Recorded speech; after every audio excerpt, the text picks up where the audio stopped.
So another big thing that was for me in the 90s, or anybody really probably who was a gamer back then even, was the Game Boy consoles. 1990, I was in 1990, 1991, my parents got me the gray standard Game Boy system. And I'd be walking around stores playing that thing, and it was really fun. And I wish I still had that Game Boy, to be honest. I would definitely get another one if they weren't so darn steep in prices. Um, and then came the Game Boy Color that I bought from like Service Merchandise or Toys R Us, maybe.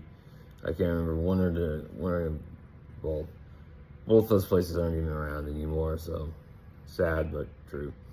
But anyway, yeah, I got the Game Boy Color, and then it was the Game Boy Advance and the Game Boy Advance SP.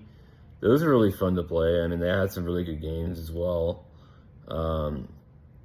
definitely. And then after that, it was what was it? I think it was my PSP was the big deal for that period. I was going to college at the time, and I had my PSP on me 24/7 pretty much, playing Twisted Metal and stuff like that.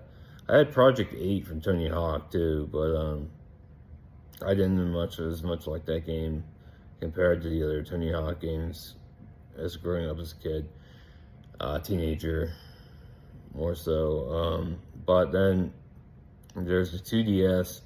My friend gave me his 2DS. He had the 3DS at the time.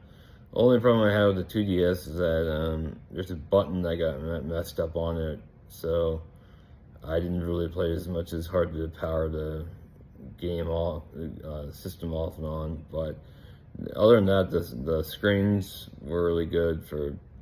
I could still see out of them even though they were dimming it up. But so it was a decent little console I had there.